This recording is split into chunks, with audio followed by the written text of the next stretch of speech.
welcome. Tonight, in Boring History to Sleep Channel. Tonight, let us walk softly through the distant corridors of time, where stone walls whisper old secrets and the air hums with the quiet tension of power wrapped in silk. We find ourselves in the Middle Ages, but not among the peasants or the wandering monks. No, tonight we step softly behind castle gates and into the secluded world of royalty where the lives of kings and queens were far stranger, lonelier, and more complex than you might expect. This is not a tale of triumph or war, of habits shaped not by personal preference, but by duty, tradition, and the oppressive expectations of bloodline and crown. Royalty in medieval times did not live like you or I. They could not. Every moment of their day, every bite of food, every breath drawn behind velvet curtains was guided by rules, rituals, and fears older than memory. So, lie back, let the dim torchlight of the past flicker around you. The night is long and the pace is gentle. Let's begin where every royal day begins, in bed, the royal awakening. In the pale blue silence before sunrise, a royal personage does not wake alone. Servants are already nearby, sometimes dozens of them, whispering and padding quietly across thick carpets, waiting for the moment when the king or queen stirs, or rather, waiting to wake them. For waking was not a private act, it was a performance. For a medieval monarch, the simple act of rising from bed was deeply ceremonial. In many courts, particularly in France and England, there was a formal lever or waking ritual. The chamberlain would knock gently at the chamber door, sometimes at an appointed hour, and gain permission to enter. Others might follow the valet, the cupbearer, the washer of hands. This small crowd would help the royal body rise, not out of physical weakness, but out of royal decorum. The monarch was not to lift a blanket or place bare feet on stone without assistance. That would be unbecoming of a ruler appointed by God. Even the bed itself was a strange thing. Immense, often so high off the ground that wooden stools were required to climb in or out. Curtains all around thick, wool-lined velvet panels that kept out drafts and prying eyes. A royal bed was not just a place for sleep. It was a symbol of state. Embroidered with crests, padded with swan down. It might take hours to make and was often inspected for security lest assassins or traitorous insects lie in wait. And yet, despite the grandeur, royal beds were often deeply uncomfortable. Stuffed with straw, feathers, and sometimes horsehair, they creaked and sagged.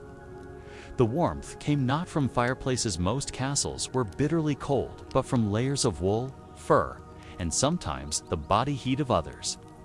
For even royalty might share a bed, not always with a spouse, but with attendants or political guests. A royal bed was often a space of political negotiation, not solitude. Once up, the ritual of dressing began, and it too was strange. Dressing the crown. It might take an hour, sometimes two, to fully dress a monarch. Not because the clothes were particularly complicated, though they were, because each garment had meaning. Tunics were offered in order of rank. Each layer had its own servant responsible. The hose, the undershirt, the outer robe. Nothing was grabbed hastily from a closet. Nothing was chosen at random. Colors mattered. Fabrics mattered more. Only the most sacred or elite were permitted to wear purple or ermine or cloth of gold. Wearing the wrong combination could be seen as an affront to tradition or an insult to the divine order. Clothing was not about comfort. It was about control. The tighter the robe, the heavier the chain, the more it signaled authority. And beneath it all, superstition. Hidden charms stitched into hems, pieces of parchment sewn under collars. Prayers whispered as buckles were tightened.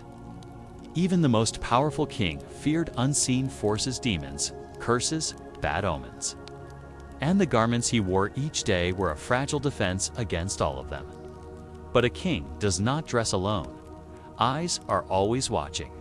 Hands are always helping. and sometimes in those quiet hours before the public day begins.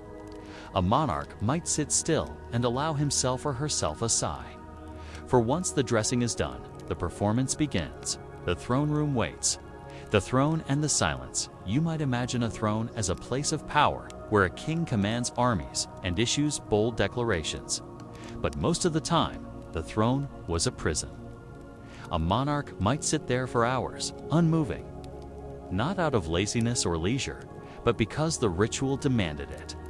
To shift or fidget was to show weakness.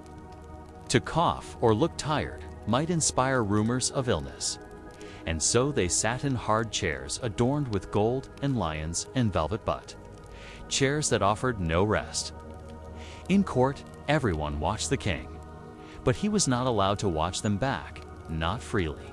A monarch could not smile too much, nor frown too long. Everything was interpreted. Every gesture became prophecy. Some kings invented stillness. Edward I of England was known to sit silently for whole sessions of court, never speaking unless he had to. Others masked their emotions with heavy beards, shadowing their expressions behind layers of cultivated intimidation. Queens, on the other hand, had it even stranger. The Queen's gilded cage medieval queens were not simply the king's consort. They were sacred, symbolic, and at times, nearly mythical. A queen's value lay in her purity, her fertility, and her behavior. But she was also expected to possess wisdom, charity, and the composure of a saint. And that was a difficult balance to strike. She lived surrounded by women, most of them noble, some related by blood or marriage. Every word she spoke was heard by at least two others. Every step she took was followed. Privacy was rare, even in the latrine or bath. Her body was not hers, belonged to the realm. And the production of heirs was her sacred duty, not a private matter of love or choice. Royal childbirth was public, terrifying, and often fatal. But we'll come back to that. For now, let's walk away from the throne room. The day is growing colder. Let's follow the Queen to her own apartments, where strange herbal brews steam in bronze kettles, and prayers hang heavy in the air. Bathing, or not bathing, in the royal way.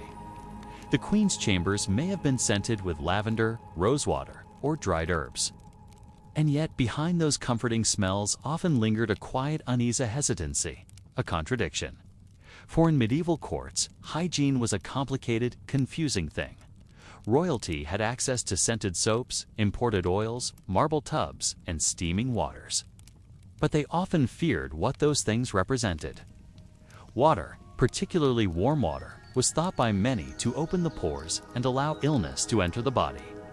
In fact, many physicians warned their royal patients not to bathe too frequently. Too much washing, they said, weakened the body's natural defenses. And so, a strange compromise emerged. Kings and queens would bathe, sometimes, but more often they would wash with cloths soaked in scented water, or dust themselves with powders made of ground herbs. A full immersion was rare and ceremonial, reserved for weddings, coronations, or after childbirth. Even then, the water might be filled with petals, spices, and even wine, in the belief that such additives could protect against infection and misfortune. Of course, their attendants washed more often than they did.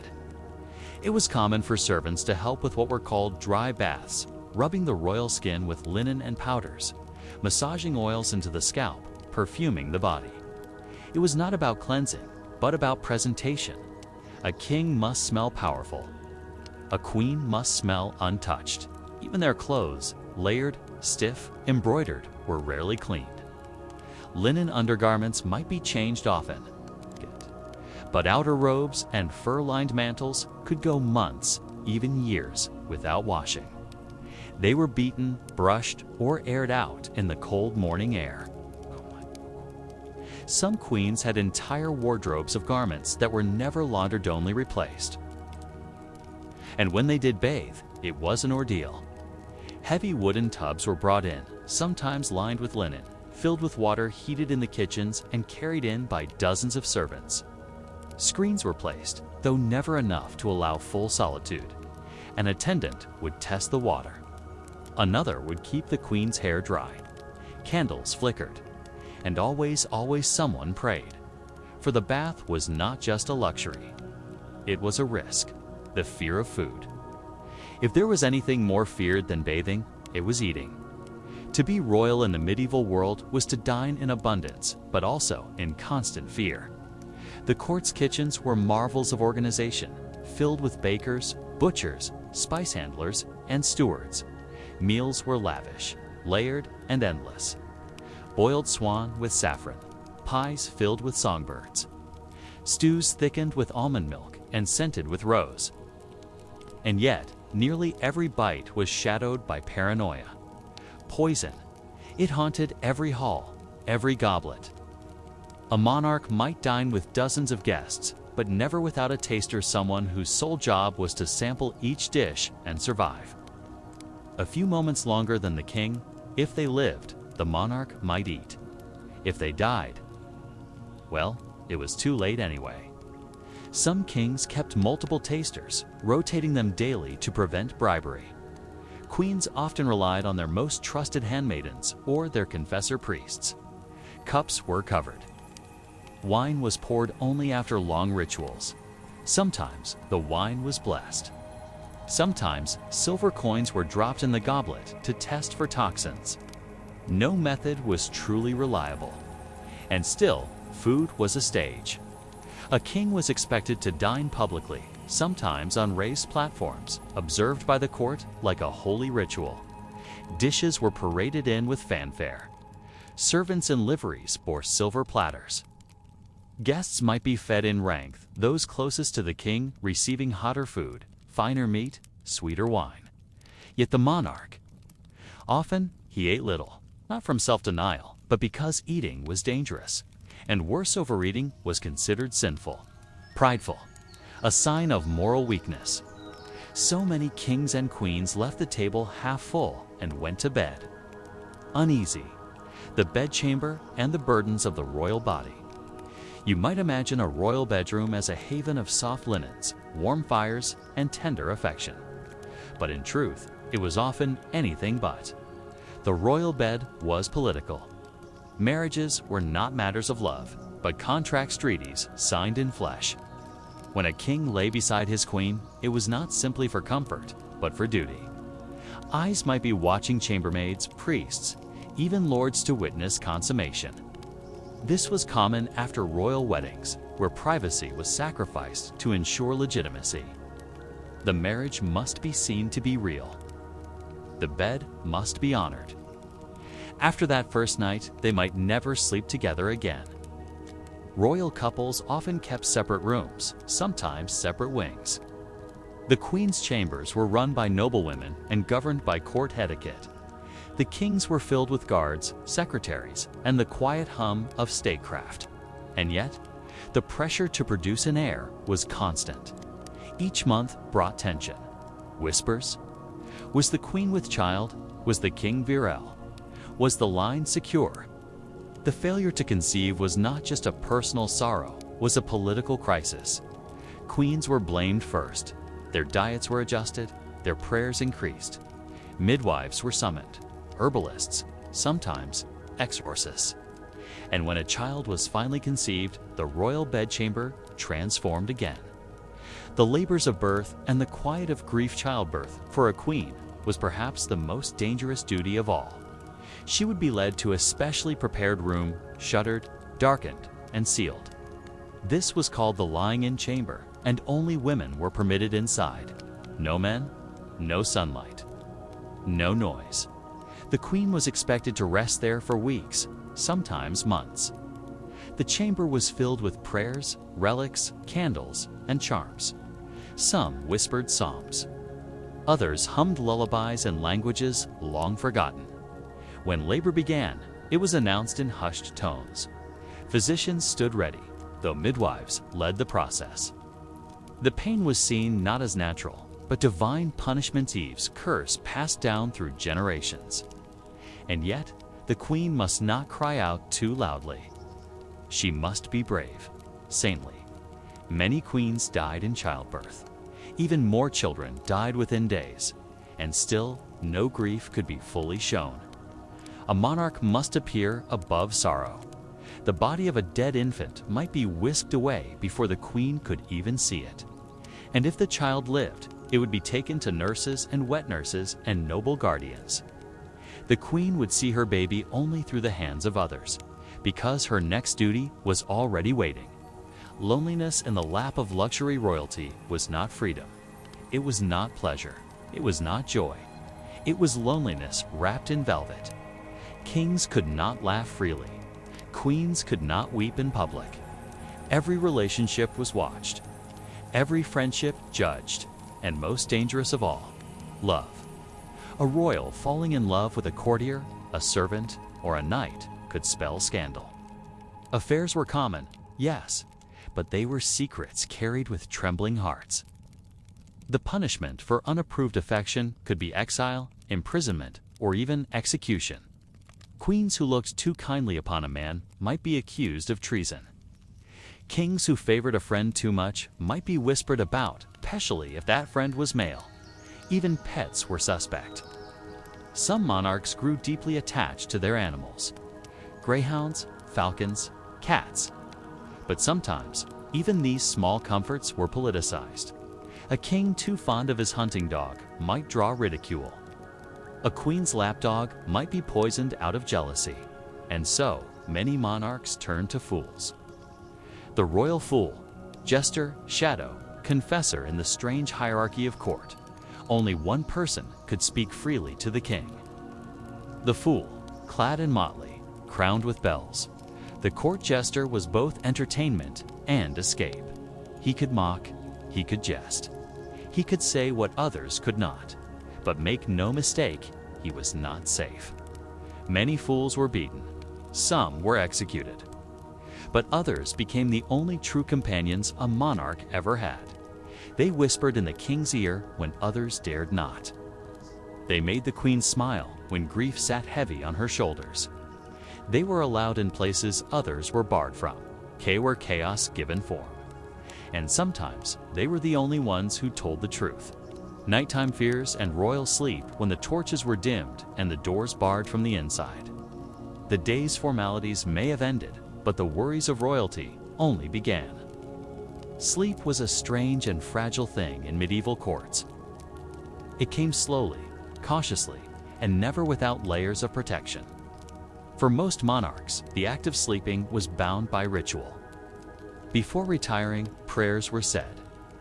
Not quickly whispered ones, but long, structured prayers for divine protection. Against illness, assassins, and demons of the night. A confessor might bless the bed. Holy water might be sprinkled across the pillows. Crucifixes hung near the bedposts. Some kings slept with relics of bone of a saint, a strand of martyr's hair wrapped in cloth and tucked beside the heart. The bed itself was never truly empty. Even if the queen was absent or the king slept alone, attendants often remained nearby. A valet might doze lightly on a nearby stool. Guards waited in the next chamber.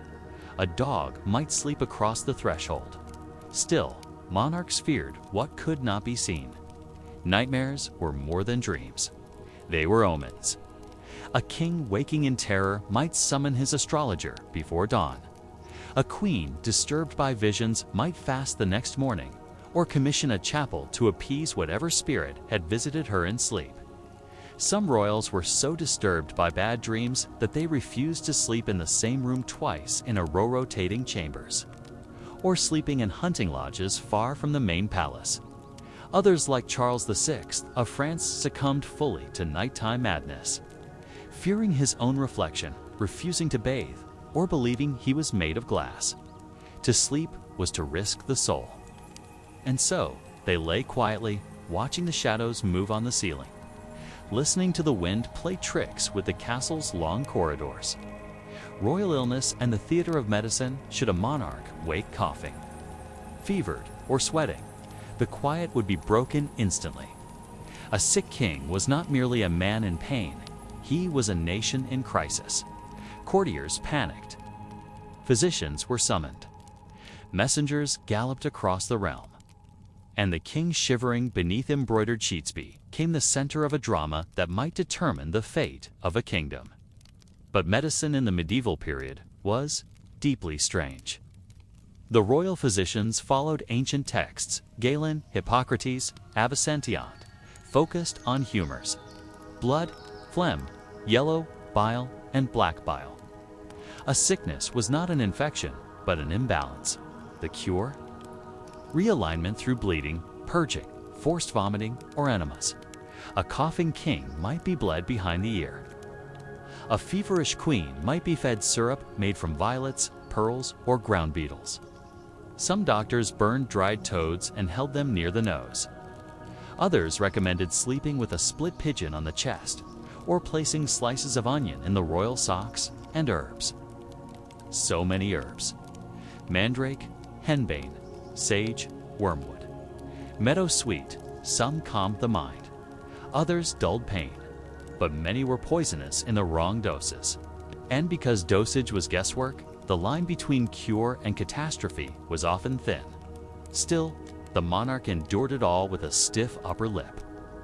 Even if they groaned in pain, they must do so with dignity.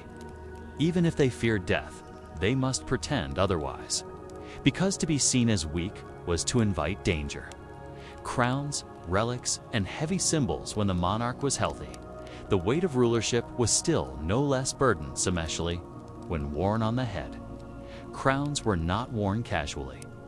They were sacred objects, anointed with oil, blessed by bishops, adorned with gems believed to hold spiritual power. But they were also uncomfortable, heavy, stiff, often cutting into the scalp beneath layers of tightly curled hair or metal coifs. Some were so ornate that they could only be worn for minutes at a time before dizziness set in. To wear the crown was to hold the kingdom upon one's head. But it didn't end there. Rings symbolized the monarch's authority. Scepters embodied divine right. Orbs represented the Christian world. Each item was charged with religious meaning. And when not worn, these objects were kept like holy relics, locked away, prayed over, and guarded by those deemed pure enough to touch them. Their theft or defilement could bring national despair. Their misuse was considered blasphemy. And so, in great ceremonies, a king or queen would process slowly through cathedral aisles, crown on brow, orb in hand, heart pounding beneath layers of gold-threaded robes, knowing that their subjects did not see a person, but a symbol made flesh.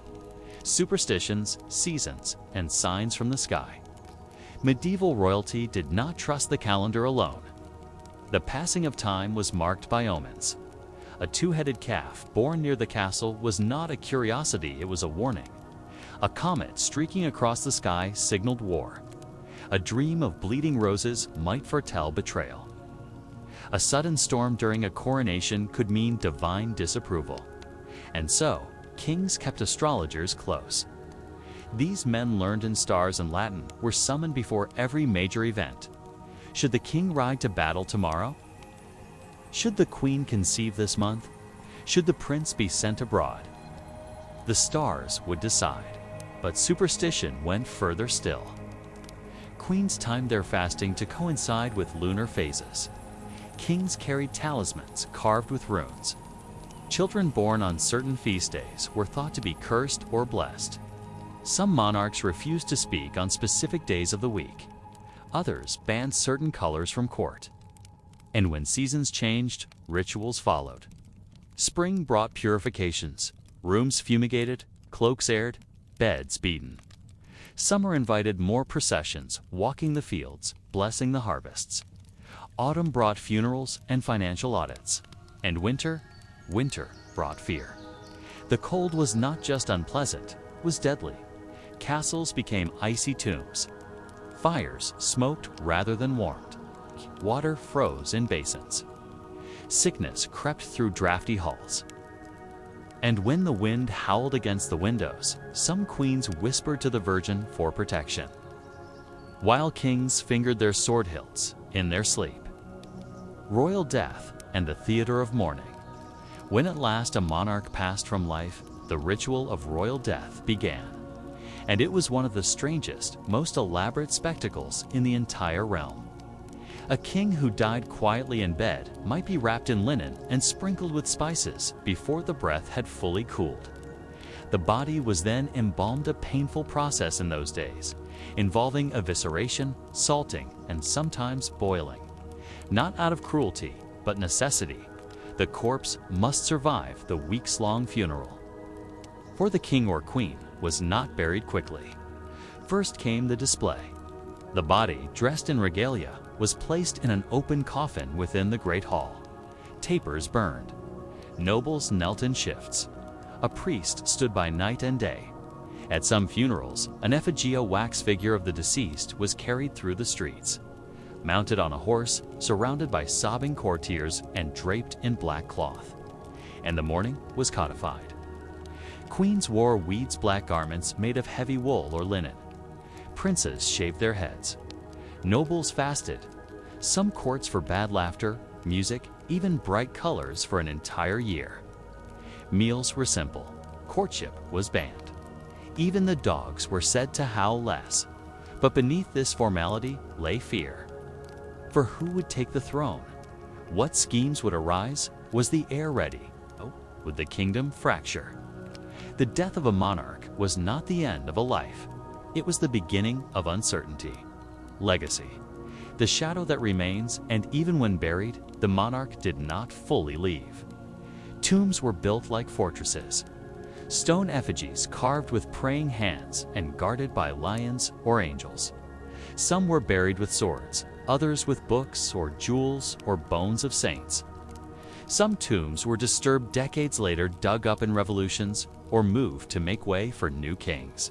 And yet, the name lived on, in songs, in curses, in laws, and most hauntingly, in the next king's dreams. Because every monarch knows, you inherit not just a crown, but a ghost. The ghost of the predecessor, the expectations, the failures, the pressure, and so the cycle begins again. Royal romance and the politics of love. There was no such thing as love without consequence in a royal court. For kings and queens, marriage was not a choice, but a tool. A treaty, a truce, a symbol of peace or power. A king might be betrothed at 5 years old to a girl he had never seen, from a land he had never visited. A queen might arrive in her new country still a teenager, unable to speak the language and already expected to bear heirs. These marriages were negotiated by ambassadors, not sweethearts. Gifts were exchanged off in jewels, lands, or even entire towns. The couple might meet for the first time at their wedding or on the day of their coronation.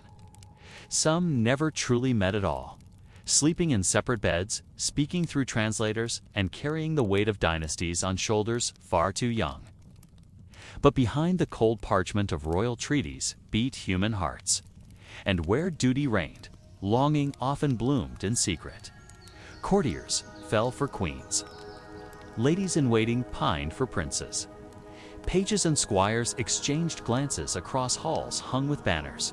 Some love was pure, others carnal, many forbidden. A single misplaced look could start rumors. A poem could become a scandal. A secret tryst discovered might end in disgrace, exile, or execution. And still, they loved. Because even among the silks and chains, behind the masks of authority, kings and queens were still human. Some monarchs did take lovers discreetly or otherwise. The French court, particularly, was famous for its royal mistresses. In England, too many kings kept favorites, male and female. These companions wielded quiet power, but walked a knife's edge. They could fall from grace in a heartbeat. Jealousy at court was a slow poison, and when it mixed with politics, it could become fatal. Beauty, pain, and the queen's mirror. To be a queen was to be beautiful, or at least to appear so.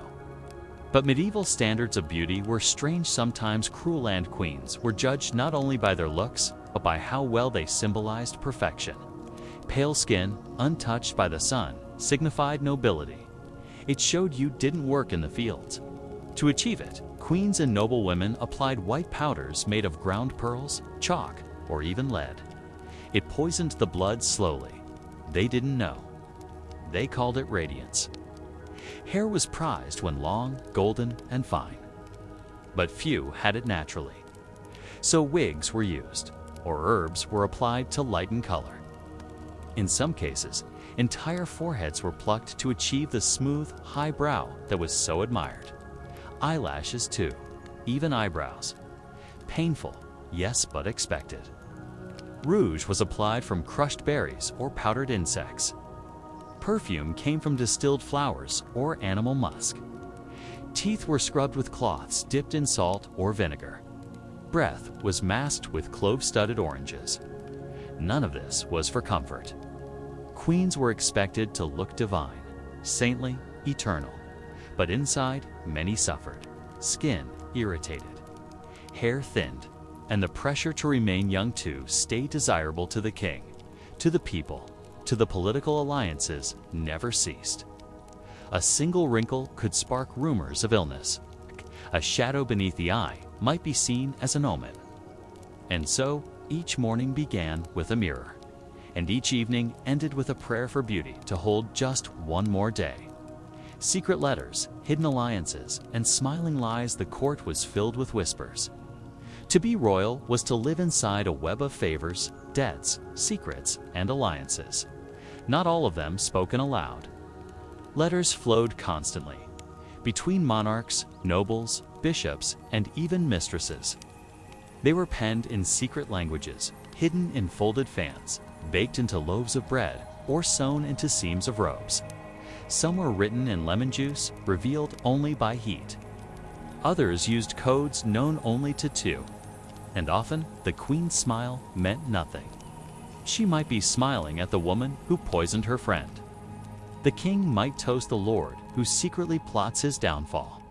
At court, deception was an art. Ambassadors were watched. Friends were rarely trusted. And even siblings, cousins, uncles, those of royal blood could betray without hesitation if the stakes were high enough. Some kings became paranoid. Rightfully so. Henry IV of France wore armor beneath his robes. Others surrounded themselves with spies, testing every word spoken near the fire. Queens learned to read body language like scripture. To survive was to be clever, to be charming, to be constantly aware that the dagger might already be drawn. Royal children, precious, controlled, and watched. If a king was a symbol and a queen a saint, then a royal child was a promise, a fragile one. From the moment they drew breath, royal children were taken, not stolen, exactly, but claimed by duty. Wet nurses replaced their mothers. Tutors replaced playmates. Confessors replaced friends. By the age of 5, they were being taught Latin, swordplay, dance, and doctrine. By 10, they were expected to write letters in their own hand. By 12, they were betrothed, sometimes married, sometimes sent abroad as hostages in royal deals. Childhood was brief and lonely. Dolls were made of ivory, not rags. Games were played beneath watchful eyes. Laughter was measured. Discipline was swift. And every move they made might be recorded for posterity. A princess's temper could become gossip. A prince's limp might be seen as weakness. One poor decision could ruin a marriage alliance. And yet, they were still children. They cried at night. They feared the dark. They longed for a mother's touch. But comfort was rare. Their future was not theirs. It belonged to the realm. And sometimes they were used as pawns in more subtle ways. Banishments, revenge, and quiet punishments. Revenge at court was rarely loud. It did not come with swords or screams. It came in the form of a transfer, a letter, a delayed title, sudden silence. A noble who crossed the monarch might find himself banished, not imprisoned, but exiled to some cold estate, stripped of courtly influence, forgotten in the records. A queen's rival might be married off to a cruel man far from court. A favored lady-in-waiting might be reassigned to a distant convent. Sometimes, vengeance took stranger forms. A meal served cold, a bed moved to a drafty room, a child's future marriage delayed by years. In court, these were not accidents, they were messages. And of course, some punishments were darker. Whispers of poison, illnesses that came too suddenly. A horse startled on a narrow road, a miscarriage after a strange brew. None of it provable. All of it feared. The king, always calm in public. The queen, always gracious. But beneath the silks, a knife in waiting. Aging under the crown, and when the hair grayed, when the joints stiffened, when the breath grew short, climbing the spiral stairs, what then? Aging as a monarch was not graceful, it was feared. A strong king inspired loyalty. A weak king inspired ambition. So many clung to youth desperately. Dyes were applied, teeth filed, weights lifted. Battles staged for appearance, not strategy. Queens, too, bore the brunt of age's cruelty. No longer fertile, then no longer useful, in the eyes of many. Their counsel was ignored.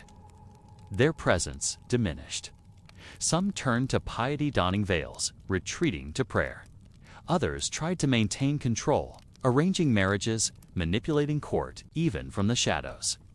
But all aged monarchs feared the same thing, being forgotten. The young prince, eager to rule. The ambitious niece, gathering supporters. The council whispering that the king no longer sees clearly. The fear was not of death, but of fading, of losing the throne while still alive. And so they clung to the crown, sometimes beyond reason, sometimes beyond mercy. Feasts. Theater at the table, royal feasts were more than meals. They were performances, carefully choreographed rituals where every motion, every morsel carried meaning. The dining hall itself was transformed for such occasions. Long wooden tables were draped in cloth, some embroidered with the royal arms, others woven with silver thread. Tapestries softened the walls. Musicians played in lofts above the guests. The scent of roasting meat, spices, and warm wine filled the air. But the monarch did not dine freely. The king or queen was placed on a raised dais, separate from most others. Behind them, tapestries shimmered with candlelight. Before them, the finest dishes were arranged in precise order, first for the eyes, then for taste. Dishes came in waves, 10, 20, sometimes over 100. Tea, but few were truly eaten. There were peacocks served with their feathers reattached, gilded in gold leaf. There were pies that released doves when opened. Dishes dyed red with sandalwood, or blue with violets. A roasted boar's head with an apple in its mouth. A tower of sugared almonds. A jelly molded into the shape of a castle. It was not a feast of hunger, but of symbolism. To dine at the king's table was an honor, but it was also a test. One must eat in silence unless spoken to. One must not spill, stain, or sully the cloth. A noble caught with greasy fingers or too much wine might lose their place. Worse, their dignity. There were rituals for everything. One must wait to drink until the monarch raised their goblet. Bread was broken, never bitten. Bones were placed carefully on the plate's edge. Napkins were folded in ways that indicated gratitude or appeal. And when the monarch finished eating, all dishes were removed even if others were not yet done. To eat with royalty was not nourishment, it was submission. Royal pets, omens, and the animals of court kings and queens were rarely alone, not even in emotion. They kept companions that could not speak, could not betray, and could not challenge their throne. Animals. Royal pets were no simple lapdogs or barn cats. They were often symbols of identity, emblems of power, extensions of the soul. Greyhounds, tall and lean, stood beside kings at court. Their presence was dignified, silent, and unnerving. Some monarchs believed they could sense betrayal. Others insisted the dogs had saved them in dreams. Cats were rarer feared in some places, revered in others.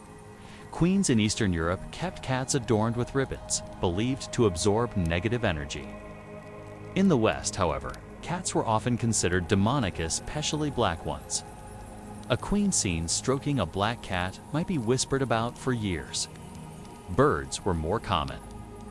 Falcons were trained by noble hands, gifted between kingdoms. Parrots, imported from distant coasts, mimicked courtly greetings.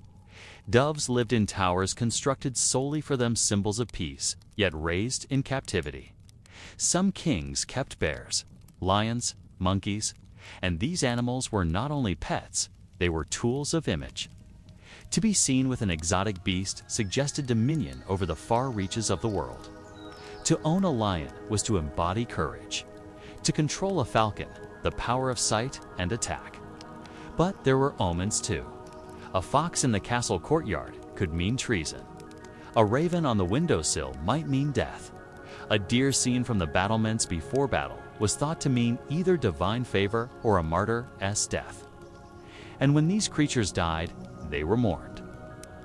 Some were buried with inscriptions, others mummified. Because to lose a royal animal was, in a way, to lose a part of the monarch themselves.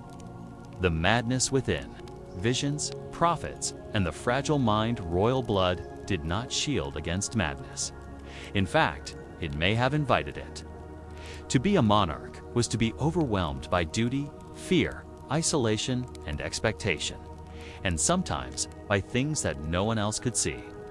There are stories, so many stories, of kings who believed they were glass and feared shattering at a touch, of queens who refused to speak for months, answering only in flowers or drawn symbols, of princes who would not sleep unless certain stars were above the window. Some saw visions, angels with swords, demons behind tapestries, saints weeping in the firelight. And rather than question them, courts often revered them. A monarch's dream might become law. Their hallucinations considered prophecy. Madness and mysticism were intertwined. Monarchs would consult seers, mystics, and holy fools. Some kept prophets in court, wild-haired women who fasted for weeks, scribbled in codes, or spoke in riddles. Their words guided marriages, wars, and laws. But the line between vision and illness was thin. If a monarch began to slip to far refusing food, weeping for unseen children, hearing voices at court, there were consequences. Councils formed, regents named, and if the monarch could not be saved, they were quietly locked away. Some in towers, others in monasteries. A few simply disappeared from public life, replaced by nephews, cousins, or wives, and still the people whispered. Was the king mad, or merely touched by God? Secrets beneath stone, tunnels, traps, and castle paranoia. The castle, though mighty, was not secure. Not truly. Beneath every fortress lay a network of passages, tunnels, and hidden doors. Not for escape, but for spying. For escape. For ambush. For secrets. Many castles had priest-Holsteiny chambers where confessions could be heard in secret. Others had whispering walls, architectural tricks that carried voices across vast halls to those who knew where to stand. And beneath it all, there were tunnels used in sieges, smuggling, or the quiet disappearance of disgraced courtiers. Royalty often feared being overheard. Some kings spoke only while pacing open courtyards. Queens whispered behind hands, even to their closest ladies. Private conversations were shielded with rustling fabrics or bursts of music. Trapdoors were built beneath thrones so that, in some legends, a traitor might fall through the floor if discovered mid-court. Others were simply for sore reminders that power could vanish beneath your feet. And in their most fearful moments, kings had their beds moved each night or slept in decoy chambers. Some built mirrored passageways so that no one could follow them without seeing themselves reflected. A warning and a trap. The walls had ears. The floor had secrets. And a monarch had reason to be afraid. The twilight of power. Abdication and afterlife. Few monarchs ruled until death. Fewer still ruled wisely until the end. Age brought trembling hands, fading memory, and clouded judgment. Whispers grew louder. counselors spoke in circles, and sometimes the decision was made to step down. But abdication was not easy. It was unnatural. A king was chosen by God. To leave the throne was to refuse divinity. And yet, some did. They retired to monasteries, wore rough robes, gave up silks for sackcloth. Some wrote long prayers of repentance. Others played music. One king of Bohemia became a beekeeper. Another grew roses and refused to speak of war again. Queens, too, were sometimes quietly removed, placed by younger wives. Hidden behind veils, sent to estates where the snow fell endlessly and no visitors came. They were not mourned, nor celebrated. They were forgotten. But in the dark hours, when the wind whistled through cracks in the shutters, these former monarchs remembered. The weight of the crown, the pressure of silence, the strange comfort of ritual, the love they could not speak of, the children they held only once, and sometimes they smiled. Because to be forgotten is painful, but to be free is something close to peace. The crown, at last, set down. So now we reach the quietest part of all. Not death, not madness, but release. The royal life was strange, beautiful, wretched, lonely, surrounded by hundreds, yet often unheard, adorned in jewels, yet burdened with invisible chains. Kings and queens were not gods. They were not myths. They were human living inside a ritual too ancient to escape, dying with secrets too strange to speak. And as we set the crown down, gently, beside the velvet pillow, the silence finally becomes gentle, forgiving. The castle sighs, the wind settles, the strange life of royalty is over. But the echo remains. The wardrobe that could break a kingdom behind every king or queen was a wardrobe not just a chest of garments, but an entire institution. The royal wardrobe was a department, a vault, a language, and a battlefield of its own. It kept track of not only robes and jewels, but identity. What a monarch wore down to the color of a sleeve or the embroidery on a cuff-coud signal piece, war, grief, or desire. A garment could declare allegiance or defiance. The wardrobe keeper, often a trusted noble or eunuch, was one of the most powerful silent figures in court. He knew what the king would wear before the king did. He knew which gown the queen had wept in, which cloak still smelled of fire and horses, which chainmail had blood that hadn't been scrubbed away completely. Royal garments were rarely washed. Instead, they were brushed, perfumed, and recorded in vast inventories. A single pair of gloves might be listed alongside a saint's relic, both deemed equally holy. Dressing the monarch was a ritual.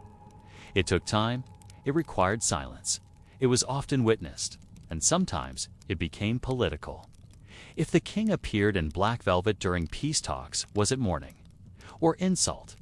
If the queen wore blue during a festival, was she invoking the Virgin Mary or distancing herself from pagan customs? And what if she wore nothing at all? Even nudity had meaning. For some rituals, the monarch was stripped bare to be symbolically reborn before coronation. In those quiet chambers, between linen folds and whispered prayers, royalty shed the last traces of their human lives to be made holy again. And when the dressing resumed, each layer spoke. Coronation, accidents, and the fear of the first step. The coronation, perhaps the most sacred day in a monarch's life, was also filled with dread. It was not merely a ceremony. It was a divine performance. Each step, each movement, each object held deep meaning. One mistake, and people would speak of it for decades. The king must not stumble on the cathedral steps. The oil must not spill. The sword must not slip. The crown was dropped. God help them. In some coronations, birds released from the rafters refused to fly. The crowd took it as a sign of coming disaster. In others, the sacred fire lit to symbolize divine presence refused to burn. A bad omen. A fainting bishop, a collapsing throne. a storm breaking through the stained glass window. These were not seen as accidents. They were divine verdicts. Even the food served afterward mattered. If the bread split strangely or the wine soured in the cup, people whispered. And if the new king's horse slipped on the cobbles, entire kingdoms could tremble. Some monarchs delayed their coronations for years. Others had multiple ceremonies, one for the people, one for the heavens, one for their own peace of mind. Because once crowned, there was no going back. And in the stillness of the cathedral, with oil dripping down the forehead and trumpets echoing in cold stone, the monarch realized they were now something less than human and, more, symbolic gardens and the ritual of royal space. The castle garden was not a place for walking, it was a place for symbolism. Royal gardens were shaped like poems. Each path, each hedge, each fountain told a story. A labyrinth of rose bushes might represent the queen's virtue, delicate, guarded, dangerous. A row of hawthorn trees could invoke fertility. Water lilies in a silent pool whispered of chastity. A grapevine crawling up the wall signified the resurrection. Some gardens were laid out according to astrological charts. Others followed the pattern of religious manuscripts. Some were planted so that every flower bloomed on a different saint's feast day. And they were not for everyone. Only certain nobles were allowed into the inner gardens. Others might wait in the orchard. Servants were forbidden entirely. It was a place of privacy, but also of power. Kings would walk the paths when brooding on war. Queens would pace the edges before childbirth. Secret messages were exchanged behind hedgerows. Alliances formed by a bench near the lilac. Betrayals whispered beside a fountain no longer flowing. And when royalty died, sometimes their ashes were scattered in these spaces, not publicly, but secretly, in the soil where they once found peace, so that they could return in spring among the violets. The royal dwarf, the fool, and the echo of laughter. In a world so heavy with formality, where speech was measured and silence sacred, there were only a few allowed to speak freely. The fool, the dwarf, the entertainer. These figures were more than jesters. They were mirrors, cracked ones. Royal dwarfs were often gifted between courts, treated not as people, but as curiosities. Yet many rose to positions of quiet power. They heard everything. Their presence was dismissed till it wasn't. Some dwarfs were fierce defenders of queens. Others became secretaries, confidants, spies. Fools were more dangerous still. They could mock the bishop. They could imitate the king's stammer. They could wear a crown made of onions and call it prophecy. And if the court laughed, good. If they didn't, even better. Because fools were licensed to say what no one else dared. Some were mentally ill. Others feigned madness as protection. A few were so clever that their jokes became law. And in their laughter, shrill, odd, unsettling, lay a deep truth. Even kings are ridiculous. Even queens can be mocked. Even power needs to be humbled. And when the laughter faded and the guests went quiet, the fool would bow and return to the shadows where truth lives. The queen's closet and the private altar, there was one space truly hers. Not the throne room, not even her bed, but her closet, a small chamber within the queen's apartments used for prayer, solitude, and secrets. It was often barely larger than a pantry, yet it held more meaning than any hall. Inside, the queen kept her private altar dedicated to a saint she had chosen as protector. Candles burned low. Relics were locked in boxes of ivory and iron. Small icons painted by trembling hands looked down from the walls. Here she came not as queen, but as woman. Here she wept. Here she confessed. Here she wrote letters she would never send. Some queens kept portraits of dead children hidden behind altar cloths. Others left offerings, hair, rings, or pieces of wedding garments. It was a sacred silence, and sometimes it was the only place the queen could be herself. No courtiers, no expectations, no gaze, just stone, candlelight, and memory. Eunuch secrets and the genderless guardians in certain courts. Especially in the East, but not unknown in the West, eunuchs held strange, powerful roles. Neither men nor women, they were allowed into spaces barred to both. Trusted with queens, trusted with vaults. Trusted with secrets. Some were born into this role. Others were made so through violence or choice or desperation. But once within the palace, they became indispensable. They could not father heirs. So they were seen as safe. They could not marry. So their loyalties belonged to the crown. They served as guardians of harems, as royal messengers, as keepers of the treasury. Some were more powerful than dukes, more feared than generals. And yet, many lived in quiet agony. Their bodies altered, their futures erased. Some embraced the role with pride, others mourned what was taken. But all lived at the edge of the crown's shadowous, sensual, and invisible. They knew the royal secrets better than the monarch themselves. And finally, silence. We have wandered through the midnight halls of royalty. We have listened to the rustle of silk over stone, the creak of a throne, the flutter of secret letters, the sigh of a queen at prayer. We have seen the jewels and the scars. We have walked beside fools, greyhounds, ghosts. We have heard the heartbeat beneath the crown. And now, at last, we arrive at the only truly private place a monarch ever knew, the moment between breath and sleep, when even the crown weighs nothing. And the only sound is the wind in the garden, the candle guttering low, and the whisper of forgotten names. This is the true life of royalty.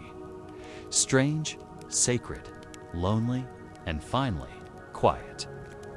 Tombs, bones, and the unquiet dead. When a king died, he did not merely leave behind a court. He left behind a body of problem, a symbol, and a holy relic, all at once. The death of a monarch set into motion a chain of sacred duties. First came the embalming. This was not a science, it was a ritual. The body was washed in scented water, often with myrrh, wine, or herbs. Organs were removed and sometimes buried separately. The heart might be sent to a chapel the king loved. The entrails placed in a lead container and interred far from the crown. The corpse was wrapped in linen, dressed in state robes, crowned even, in death and laid out beneath a canopy of velvet. Candles burned constantly. Priests prayed in shifts. Nobles knelt. Bells tolled across cities, towns, even distant manors. And the tomb, it mattered, more than the crown. Some were buried beneath great cathedrals, sealed behind iron gates, their tombs carved with lions and angels, their faces immortalized in marble. But not all were left to rest. Tombs were political. A new king might relocate his father to a grander site. A rebellion might desecrate the resting place of a hated ruler. Bones were stolen, burned, hidden. In one case, a queen's body was found centuries later, beneath a parking lot, and still the people whispered. Did the dead king rest easily, or did his ghost walk? Ghosts of royalty and the eternal vigil, many castles were and still are haunted, by queens who died in childbirth, by princes murdered for inheritance, by kings betrayed by their closest kin. These ghosts do not scream. They walk silently, elegantly, dressed in the robes they wore at court. Some are seen only on certain nights. Others appear in dreams. In England, a headless queen is said to wander the tower stairs. In France, a laughing child is heard in a royal nursery that has not been used for 500 years. In Eastern Europe, a king rides through mist, searching for the ring he lost to time. And though we call them ghosts, perhaps they are not restless. Perhaps they are merely watching. Because a monarch's duty never ends, even in death. The crown passed on, and what of the one who follows? The new king, the new queen. They kneel beside the tomb. They take up the scepter still warm from the last hand. They dan the robes, which never quite fit the same. And they wonder, can I carry this? Will they love me? Will I be remembered? And as they walk to the throne past the same portraits, through the same halls, they hear echoes, not just of voices, but of the crown itself. It speaks softly through tradition. A crown remembers every head it rested upon, and it never forgets. Final silence now. Truly, we have reached the end, not of a reign, but of the story beneath the reign. We've walked the gardens, felt the velvet, breathed the incense, heard the hoofbeats. We've sat beside queens at prayer, stood behind kings, trembling beneath their armor. We've heard the laughter of fools, the rustle of gowns, the secrets carried by messengers who would never speak again. And now, there is only silence. The silence that comes when the banquet ends, the torches burn low, and the great doors of the hall are closed. A silence filled with memory.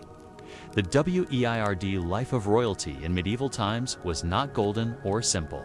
It was lonely, ornate, confusing, and very, very human. Thank you for walking with me through this forgotten palace of the past. You may rest now. The crown is set down.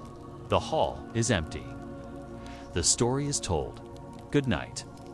When the crown was too heavy, royal melancholy, many kings and queens suffered in silence, not from enemies or wars, but from a quiet, consuming sadness. What we might now call depression was then considered either divine punishment, demonic affliction, or a character flaw.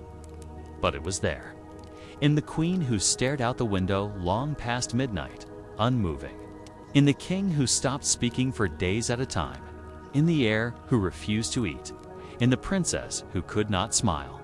There was no word for it, just an unspoken understanding, like a cold fog that hung over court but was never acknowledged aloud. Priests were summoned, astrologers consulted, amulets worn, holy water sprinkled on bedsheets. Sometimes they were sent on pilgrimages, sometimes locked in rooms, sometimes ignored. Because for all their riches, monarchs could not weep in public, and so they wept alone. Behind the altar, they would sit in court for hours, listening, nodding, raising a brew without uttering a single word. Courtiers would study these silences like scripture. Was the silence approval, disappointment, a trap? Queens, too, often wielded silence as a weapon, especially those who were watched, doubted, or distrusted. By saying nothing, they let others speak too much. And in royal life, those who talked often fell first. The language of touch and distance in a royal court. Touch was rare. It was not affection, it was performance. A hand kiss, a bow, a touch to the crown of a child's head, a gloved hand extended to a noble. These were choreographed, controlled, but real affection. That was dangerous. A queen caught caressing her child's cheek too long might be seen as weak. A king who embraced his wife in public could be seen as distracted, indulgent, or even bewitched. So they learned to love without touching, through glances, through poems written and never sent, through the gift of a flower, a folded ribbon, a sigh behind a curtain. And sometimes that absence of touch hurt more than anything. Smells of the court. Memory in scent memory lived in smell. The scent of burning tallow from hundreds of candles, of dried lavender in cushions, of the stables below, of roasted meat, incense, sweat, and honey. Royal chambers were thick with aroma, some lovely, some foul. The queen's rooms might smell of rosewater and beeswax. The king's tent during war might reek of iron and leather. And even years later, long after abdication or exile, many former royals described how smell was what haunted them most. Not the sight of the throne, but the scent of the hall before a coronation, or the perfume worn by a rival, or the musty cloth of the bed where their child had last slept. Even power fades, but the memory of scent never truly leaves. Final rituals, when royals prepared for death. They knew when it was near, often before the physicians did. And so began the final preparations. Not just wills and heirs, but private rituals. Some requested old robes to be brought from storage, the ones they wore as children or at their wedding. Others had favorite psalms whispered to them or asked to see a portrait not looked at in decades. One king asked for a dog he had not seen since youth. A queen requested her nursemaid, long dismissed from service, and often the monarch would hold an object not royal but human. A lock of hair, a pebble from a childhood stream, a piece of lace from their mother's veil. These were not crowns, they were the things they wished to hold. At the end, what the people remembered, they remembered. Not the laws, not the wars, but the strangeness, the little things. That the king always fed the birds before battle. That the queen wept when the rose tree died. That the prince spoke to ghosts. That the princess once vanished for a full day and returned with a flower no one could name. These became legends. Whispers, the official record, would list their victories. But the people, those who polished the floors, carried the trays, lit the candles, they remembered the weirdness. The things that made the king human. And those memories, odd and unrecorded, are what lived on. The throne is never empty for long, and finally, when the throne is empty, it does not stay so for long. The velvet is dusted, the chamber prepared, the trumpets readied. Because someone new will sit, and they will not know all that came before. But the walls will, the ghosts will. And so, the story begins again. A new monarch, a new mirror, a new weight, a new silence. The weird life of royalty in medieval times was not a single chapter, but a circle, one that repeats endlessly. Kings rise, queens fall, power passes hands. But beneath the layers of silk and ceremony, the same hearts beat, the same fears whisper, and always, always, the candle burns low. Thank you, again, for listening. May your own night be free of thrones, free of crowns, and filled only with peace. Let us enter that final space where memory becomes myth, and myth returns to silence. The smell of wax and the flicker of memory. Long after the royal rooms were abandoned, even after the tapestries had faded and the silver had tarnished, people said the palace retained a smell, not of rot or dust, but of warm wax, as if candles had just been snuffed out, as if someone had just left the chamber. There is something about beeswax and lavender, burnt wood and oiled leather that stays in the walls. In many ancient keeps, people would enter and pause not because they saw a ghost, but because they felt something had happened there, something strange, something sacred, something never entirely explained. These were the scent memories of kings and queens. You cannot see them, but they remain. The monarch's breath. The first breath of a monarch at coronation and the last breath on their deathbed were considered sacred. Some royal attendants were trained to be present for both. They would capture the moment in silence, observe the rise and fall of the chest, and whisper prayers only they knew. Some even believed that if you stood too close when a monarch died, their soul might enter you. Not metaphorically, but literally. So some feared being in the room. Others craved it. Because to breathe the same last air as a king was to inherit something more than power. Something older, a whisper of the divine. The secret names every monarch had at least two names. The public name, the one shouted by heralds, carved into stone, used in treaties. And the private names spoken only by their mother, or a single trusted servant, or perhaps never spoken aloud at all. These names were believed to contain the true self. To say them was to risk vulnerability, or worse, enchantment. Some queens never heard their true names spoken after childhood. Some kings forgot their own. And in the final moments of death, it is said that many monarchs did not whisper prayers, but simply called out their hidden name, to remind the world and themselves who they had once been. Before the crown, before the mask, before the silence. The hollow throne in some royal tombs, archaeologists found something strange. A miniature throne, not grand, not gilded, but carved from bone or iron or wood worn by many hands. It wasn't meant for ceremony. It was a symbol that even in death, the monarch did not leave the throne entirely, that a part of their authority, some spectral echo, remained, seated in the center of their kingdom, waiting, watching, unseen, the sleep that never ends. You've heard the fairy tales of sleeping kings, of enchanted queens, of rulers who slumber beneath hills or mountains, waiting to return in the realm's hour of need. These weren't just stories, they were longings. Because deep in the hearts of those who lived under monarchs, there was always the hope that somewhere a better ruler waited. Not the flawed one they knew, but a true one, the once and future king, the Queen of Light, the heir who never reigned but never died. And so they whispered stories of royal sleep, eternal, dreamless, just beneath the earth.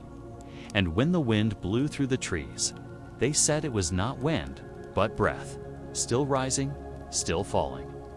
Final dust now, at last, we stand in the final room. The door closes behind us. There are no more thrones, no more footsteps, no more banners or bells, only dust. Dust on marble, dust on pages, dust on names that were once spoken in awe. And in this dust, a strange peace, because dust is not absence. It is what remains after everything unnecessary has fallen away. And what remains is silence, not empty silence, but full silence. The kind that holds all the weirdness, all the love, all the sorrow, all the ritual. The kind that is, at last, safe to sleep in. We are finished now. Truly, you have walked through every hall of this vast palace of sleep history. You've touched the candlelit crown, smelled the gardens long vanished, listened to the monarch breathe their last, and remembered their first. There is nowhere left to go, only rest. So close your eyes, dear listener. Let the weird world of royalty fade behind you. Let the dust settle. Let the silence stay. You are free, and the story is asleep. The royal sleepwalker among the strangest stories whispered in medieval courts were those about sleepwalking monarchs. It was not entirely rare for royals to rise in the middle of the night, their eyes half shut, their minds lost somewhere between dream and ritual. Servants were warned never to touch them, for fear of breaking a sacred trance or inviting madness. Some kings would walk through the castle with sword in hand, murmuring the names of long-dead enemies. One queen was found praying in the chapel, barefoot and bleeding, her nightgown soaked from the stone floor. Another royal was rumored to wander the battlements at night, speaking to stars as if they were advisors. And always, silence followed. The next morning, no one mentioned it. No one dared. Because to name what the monarch did not remember was to unmake the illusion that they were in control. And kings, especially those in fragile courts, must always be in control, even while lost in dreams. The mirror no one looked into in one palace. There was said to be a mirror no one dared look into. It had been a gift from a foreign ambassador, framed in obsidian, carved with the signs of a forgotten language. The queen it was gifted to saw something strange in it. Not her reflection, but her future. She covered it in silk, ordered it never to be moved. The next monarch had it locked in a chamber behind the chapel, and yet it remained. Courtiers whispered that it showed not your face, but your true self, the self without titles, without silks, without lies. It said that a prince looked into it before riding into battle and returned pale, speaking no more. And once, during a storm, the mirror's silk covering fell. The lightning lit up the room. A servant swore she saw not herself but a dead king. Was it magic or simply truth? We do not know. But the mirror remains, somewhere, waiting. The illness no one could name, there was an illness that sometimes struck royalty, a sickness of the blood, or so it was called. Its symptoms were strange. Sudden mood swings, a compulsion to bite or scratch, a fear of sunlight or loud noises. Some kings would fly into rages, then collapse in tears. Some queens would stop speaking for months, staring only at a single candle. Physicians blamed it on imbalance. Sorcerers blamed the stars. But among the servants, it had another name: the crown's curse. They believed that the longer a person wore the crown, the more it poisoned them. Not with venom, but with weight. With watching, with loneliness, and sometimes the only cure was to leave. One princess did. She vanished into the mountains, her crown left on her pillow. They said her symptoms vanished within days, and she was never seen again. The kingdom that vanished overnight, there is a tale only recorded in the margins of a monk's diary, of a kingdom that vanished in a single night.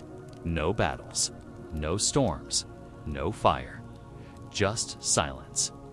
One evening, the kingdom's queen was seen walking her garden paths. As always, the castle fires glowed. The bells rang for vespers. By morning, every single building, castle, chapel, cottage was empty.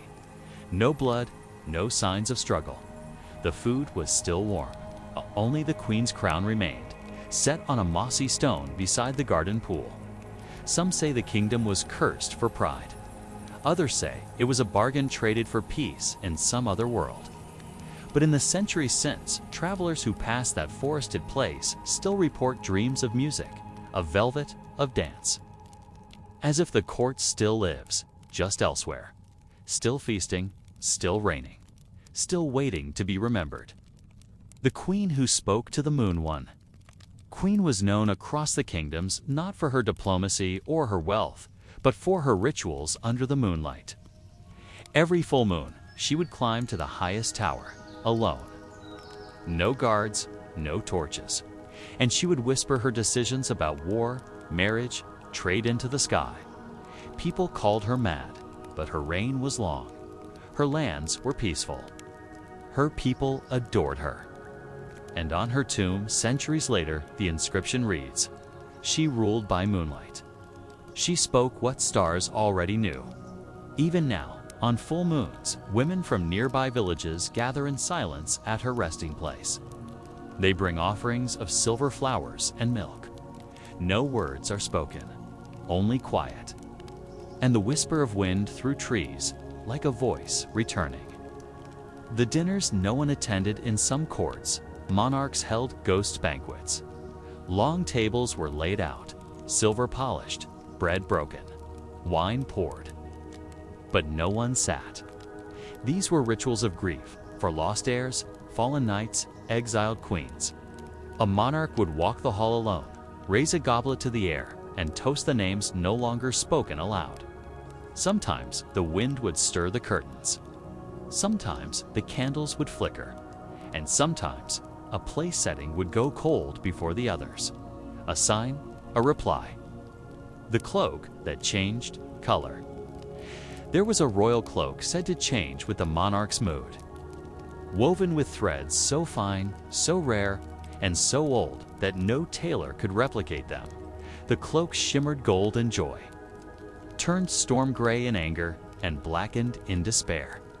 Only a handful wore it across generations, and some refused, because they did not want the truth of their hearts worn so plainly. But those who dared, who wore the cloak and stood before their people, were both revered and feared. For nothing could be hidden. No lie could survive the weave. When the last monarch to wear it died, the cloak was sealed in glass. It has not changed color since. This is still just the quiet middle of our vast, immersive journey. Let's go deeper. The story continues, slow and dreamlike, drawing us further into the velvet dark world behind the throne. We are no longer just observing history. We're drifting through the emotions and myths that royalty left behind, like footprints in candle wax. The halls are long. The night is quiet. The story still breathes. So now, let's descend again to more forgotten chambers. More whispered beliefs. More of the beautifully strange life lived by medieval kings and queens. The crown that was never removed there was once a king who wore his crown to bed, not out of pride, but fear. He believed that the moment it left his head, he would no longer be king, and the world would devour him. So the crown stayed on. Even as he dined, bathed, wept, and slept, the golden band pressed into his skin, leaving a deep red ring around his temples. Over time, the weight of it changed the way he held his head. The pressure gave him headaches, but still he kept it. One night, he died in his sleep, and when the servants entered, they found the crown fused to his brow, as if it had grown into the bone. It was never removed. He was buried with it, still in place. The grave reads, "Here lies the king who could not take it off." The language of tapestries, every royal household was covered in tapestries, not just for beauty or warmth, but for secrecy. Tapestries told stories, but they also hid stories. Some monarchs had entire histories woven in code. Roses with 7 petals for a secret alliance, deer facing left to mark betrayal, a knight with a broken sword for an illegitimate heir. Behind the images was a language few could read. Only trusted eyes were meant to understand. It's said that one queen commissioned a tapestry of her coronation, but in the corner. Hidden in shadow was an image of a girl with her mouth sewn shut, a warning, a memory, a secret no one ever dared ask about. The room without doors. In one forgotten castle, far to the north, there was said to be a room with no doors. It had no windows, no keyhole, no clear entrance. And yet, it was there. A space in the wall, slightly warmer than the rooms beside it. Occasionally, from within, faint music could be heard. No builder recalled making it. No plans mentioned it, but the royals knew of it. One by one, they visited it alone. The old queen before her final illness, the young prince before his first battle, the king the night after his coronation. And though no one could explain how they entered or what they saw, they always returned, changed, more quiet, more thoughtful, more resigned. And once, a servant found a single white feather on the floor outside the wall. There were no birds in that part of the castle. They burned the feather. The room remained. The animals that were royal too, not all royalty had 2 legs. Some monarchs crowned animals, cats who roamed the chapel at midnight, untouched and unpunished. A raven that sat on the shoulder of a foreign queen and was fed from the royal platter. A hound buried with honors beneath the family vault. These animals were more than pets. They were symbols. A white deer seen in a dream was said to carry the soul of a lost king. A fox that slept beneath a queen's chair was a warning of betrayal. Some said certain royal horses could understand Latin commands and refuse to carry liars. And when these animals died, funerals were held, bells tolled, black cloths were hung. Because royalty is not about birth, it's about meaning. The queen who lived twice her name was struck from the records, but the story survived. A young queen, married at 16, mother at 17, dead by 18. Or so they said. But 30 years later, a veiled woman appeared at the funeral of the king who had once been her husband. She did not speak. She wept silently. And when the prince, now king, approached her, he stepped back in shock. She had the queen's eyes, the same scar on her wrist, the same ring on her finger. No one questioned her. They simply let her walk the chapel one last time. She disappeared afterward, never to be seen again. Some say she never died. Others say she returned from beyond. And still others believe she had never left at all, only hidden, waiting for the world to forget her long enough for her to return. The clock without hands in one royal tower, there stood a great clock, but it had no hands, only a face carved with phases of the moon and a ticking that grew louder in times of crisis. It was said the clock ticked faster when betrayal neared, slower when peace was about to arrive. No one wound it. No one knew how it worked, but the monarchs listened. On the night before war, it would thunder. On the eve of a royal birth, it barely whispered. Once, the king tried to have it dismantled. The gears broke the smith's tools. The stone cracked but would not fall. The clock remained, and to this day, in the ruins of that palace, some claim they can still hear it ticking. Waiting, always waiting. The heir who was never born there were lullabies written for heirs who never arrived. Names chosen for children who never drew breath. Rooms decorated, then locked. Cradles carved, then sealed away. In one palace, a cradle was said to rock by itself, on certain nights long after the queen had died. Nurses refused to enter. A candle was left burning outside the door. No one spoke of the lost child, but everyone remembered. Because royal families did not forget the unborn. They gave them titles, prayers, dreams. They were phantom heirs, ruling nothing, haunting everything. The crown made of ice in a kingdom where winter never fully ended. One coronation was held in the depths of snow. The people built a throne from frozen river water. The nobles shaped a crown of pure ice. It was placed on the king's head at sunrise. It melted by noon. But the king never forgot it. He ruled with kindness. He spent time with peasants. He opened his halls to travelers. When asked why, he would only say, "Because I know what melts." The throne no one dared sit upon in one royal chamber stood a throne carved from black stone. It was not the formal seat used in ceremonies. This one stood at the far end of the gallery, shrouded in old banners and dust, lit only by moonlight through stained glass. No one ever saw a monarch sit upon it. It was older than the kingdom itself. Said to be carved by the founder of the Lina woman who heard voices in the wind and ruled alone for 40 winters. She vanished into fog one night, leaving only the throne behind. Ever since, it was considered dangerous to sit there. A duke tried once and jest. He fell ill within a day. A steward sat in secret. He vanished the same week. Only one monarchlate in her reign sat upon it knowingly. Her council warned her. Her guards wept. But she entered the room alone, sat down, and did not rise until dawn. When she emerged, her hair had turned white, and her voice was never the same again.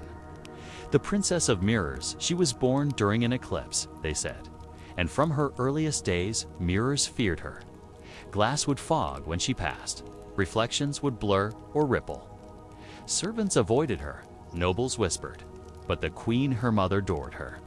She filled her room with silvered mirrors, polished daily, each facing another, reflecting reflections into infinity. The girl would sit in the middle, silent, watching herself watch herself. When she came of age, a noble from the south proposed marriage. She agreed on one condition. He must spend a night in her mirror chamber. He did. The next morning, his hair was gone. His smile twisted. He never spoke again. Still, he married her. Still, she became queen. And still, the mirrors line the room to this day. People say if you enter at midnight and look long enough, you may see her not as she was but as she might have become. The royal librarian who remembered too much. Every court had a librarian.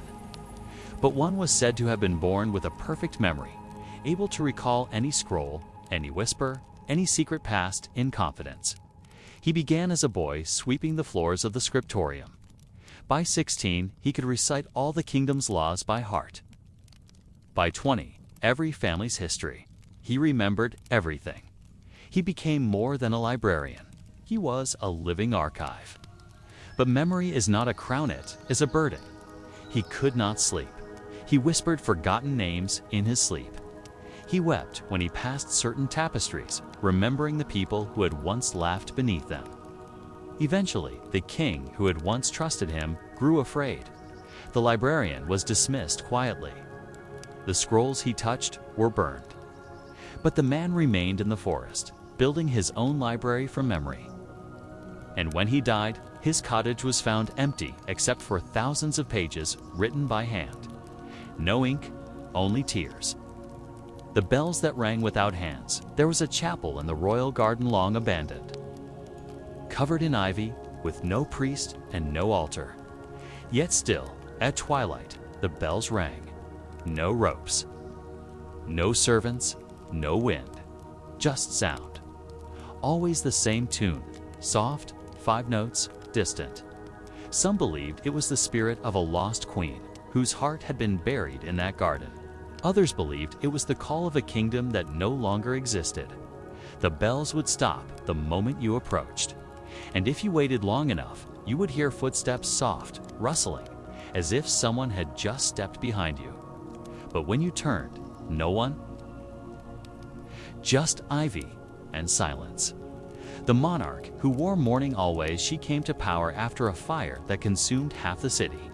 She lost her father, her sister, her firstborn child. When crowned, she did not wear gold or crimson, only black. And she never changed. The heir who lived in disguise, the firstborn son of the realm, was a boy of wild curiosity. He hated silks, hated ceremony. So one night, at 15, he vanished. He reappeared 6 months later. Disguised as a squire, he mucked the stables, slept on straw, drank cheap ale. No one recognized him. And he did not return to the palace until 5 years later. When his father died and the nobles went searching for an heir, they found him in a village barn, brushing a donkey. He said, "Now I am ready, because now I have lived." His coronation was small, but his reign was wise. And every year, he returned to that barn for a week to sleep on straw again. Not out of nostalgia, but to remember that power is nothing without humility. The royal painter who erased faces her portraits were beautiful, exquisite gowns, perfect posture, every thread, every flower rendered with care. But she never painted faces. Where a monarch's expression should be, there was nothing, just blank space, like waiting paper. When asked why, she said, "The crown makes you forget your face." She was dismissed, of course. But decades later, her portraits became valuable because they said they felt truer than any likeness. Without the face, the eyes, the smile. The power of the role remained, but the person, that mystery, stayed hidden. And some said, late at night, if you looked long enough, you could see the face slowly emerge. Not from paint, but from within yourself. The Throne of Bones. In the frozen north, one kingdom kept a strange tradition. Each monarch, upon death, had one bone just, one removed, bleached, and added to a throne kept in the deepest crypt. Over centuries, it grew, white, pale, curved, and jagged. The throne was never used, never touched. But every new king or queen would descend the steps on coronation night, alone, and sit upon it in silence. For how long, none knew. When they emerged, their face was always changed, as if they'd heard something from the dead. A warning, a reminder, that every crown rests upon a hill of forgotten voices, and one day, their bone too would join the throne. The Garden of Forgotten Names. Royal babies were often named after ancestors, but not always. Sometimes a name was chosen that no one recognized. Not from family, not from saints, just a name. These were the names whispered by the queen during pregnancy, heard in dreams, or spoken once by a dying midwife, and those names often vanished. Not from memory, but from record. A special garden was kept for them. The room where time slowed deep within one fortress, down a spiral stair. Past 3 locked doors was a chamber where time moved differently. A minute inside was an hour outside. Night was a week. No torch would burn. No clock would tick. Hair would not grow. Only the mind changed. Monarchs used it when decisions were too heavy. To think, to pray, to weep. But no one used it for long, because too much time in stillness has consequences. One prince entered and stayed too long. He emerged aged only a day, but he spoke slowly, as if time no longer moved the same for him. He never ruled. He wandered the gardens, speaking to plants, whispering to shadows. Still a prince, but no longer a part of time. The book that could only be read at midnight. There was a single book kept locked beneath a chapel floor, bound in pale leather with pages that shimmered under candlelight and ink that seemed to move when you blinked. No title, no author. It was said to contain the true record of the kingdom, not the laws or wars or dates, but the feelings of those who ruled, their regrets, their forbidden desires, their doubts, their buried guilt. But it could only be read at midnight, by one person, alone. And once opened, the reader would weep. Always. Not from fear, but from recognition. A queen once described it as a mirror for the soul, written in the hand of the moon.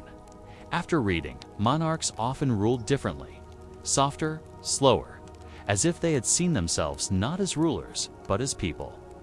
And some never ruled again. The crown prince who refused the name he was born beneath a storm in a tower lit by lightning.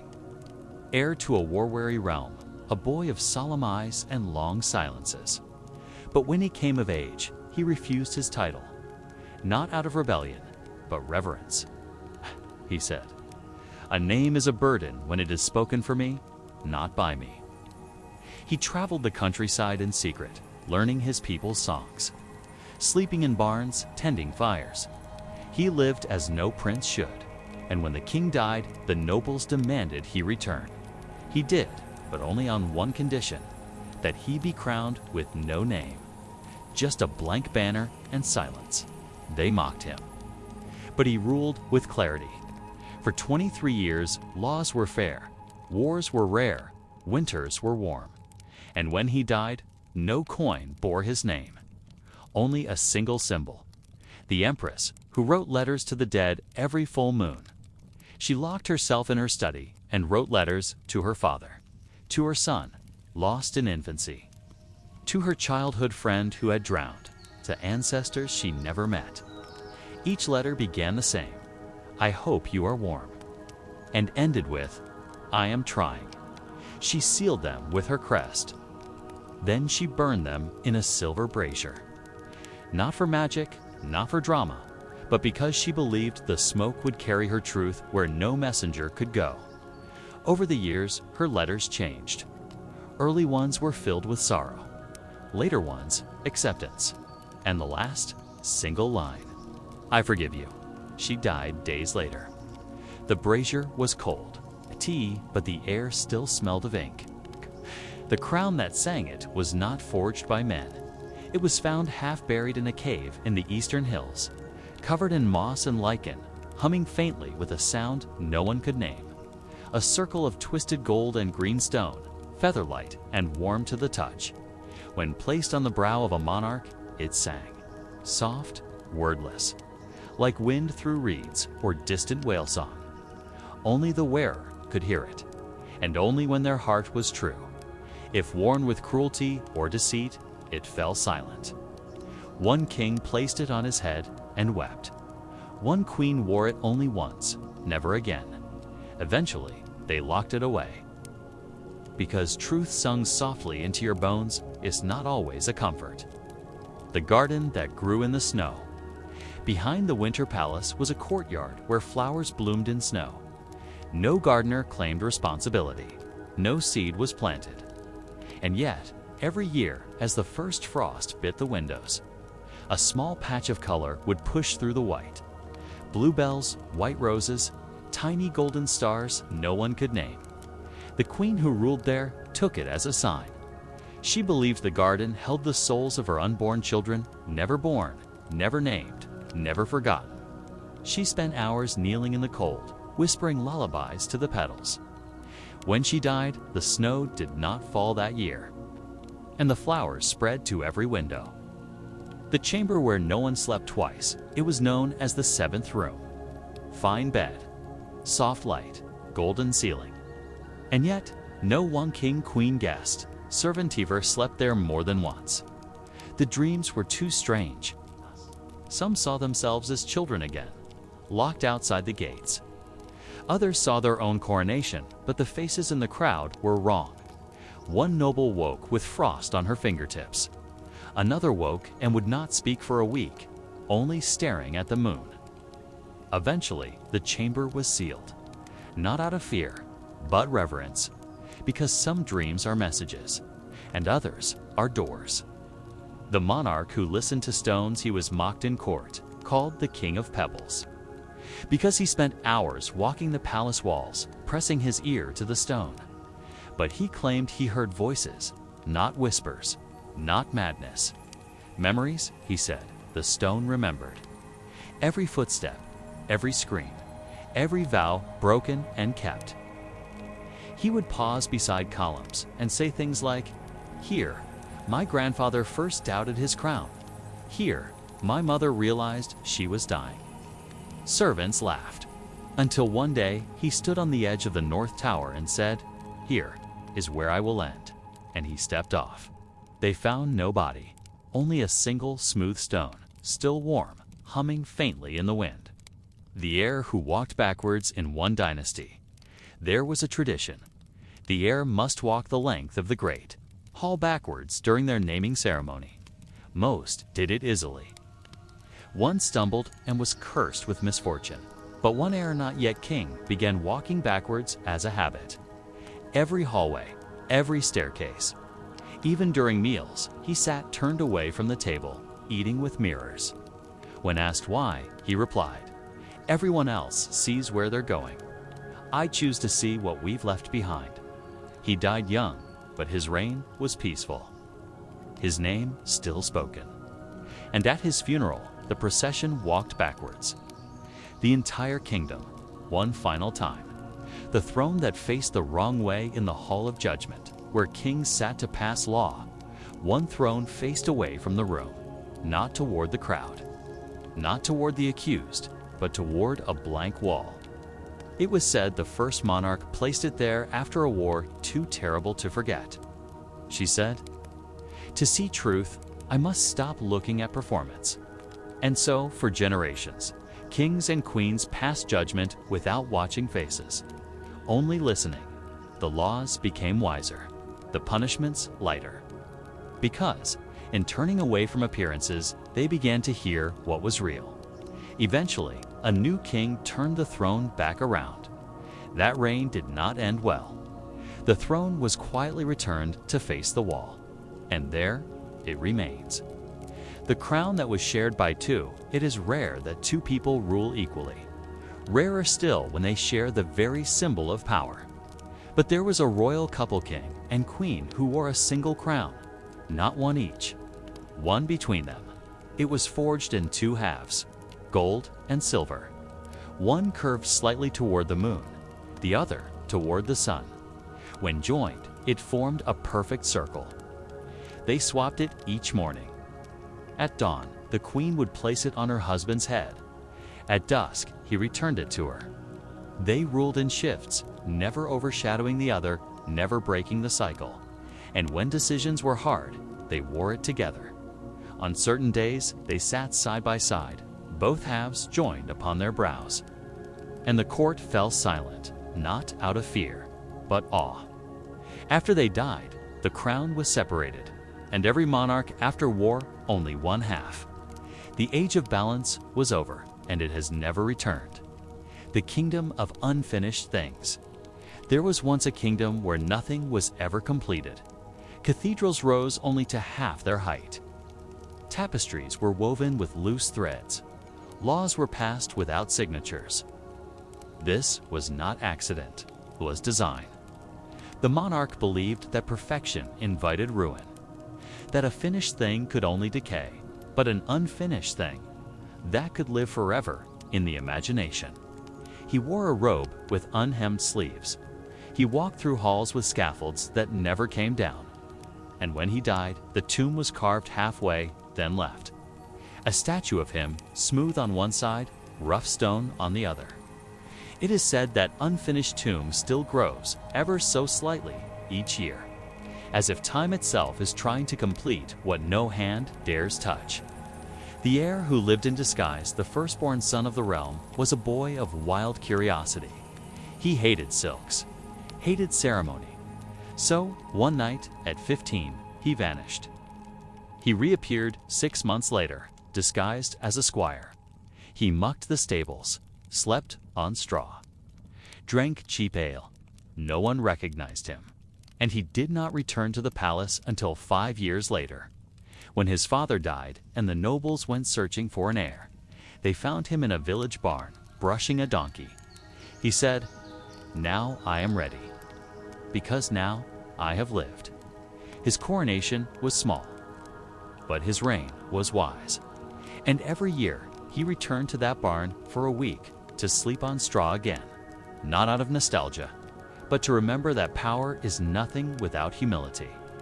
The royal painter who erased faces her portraits were beautiful, exquisite gowns, perfect posture, every thread, every flower rendered with care, but she never painted faces.